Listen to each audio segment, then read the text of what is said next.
بسم اللہ الرحمن الرحیم۔ السلام علیکم ورحمۃ اللہ وبرکاتہ۔ عابد راجہ چینل کی طرف سے آج میں اپنے دوستوں کو رسول اللہ صلی اللہ علیہ وآلہ وسلم کی بتائی ہوئی ایک دعا بتاؤں گا۔ آپ دوستوں نے اس پر ضرور عمل کرنا ہے۔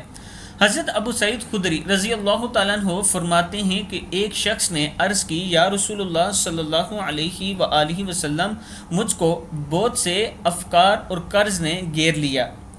آپ صلی اللہ علیہ وآلہ وسلم نے ارشاد فرمایا کہ تجھ کو ایسا کلام بتلا دوں کہ اس کے پڑھنے سے اللہ تعالیٰ تیری ساری فکریں دور کر دے اور تیرا قرض بھی ادا کر دے۔ اس شخص نے عرض کی، بہت خوب۔ تو آپ صلی اللہ علیہ وآلہ وسلم نے فرمایا، صبح و شام یہ کہا کرو، اللہم انی اعوذ بک من الہم والحزن واعوذ بک من العجز والکسل واعوذ بک من الجبن والبخل واعوذ بک من غلبۃ الدین وقہر الرجال۔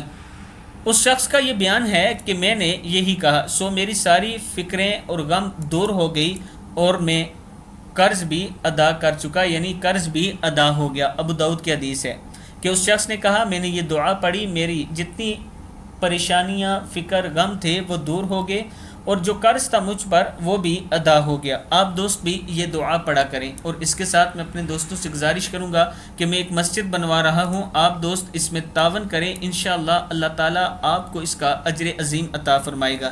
یہ نیچے میرا واٹس ایپ نمبر ہے، آپ اس پر رابطہ بھی کر سکتے ہیں اور اسی پر ایزی پیسہ اور جائز کیش بھی موجود ہے۔ السلام علیکم ورحمۃ اللہ وبرکاتہ۔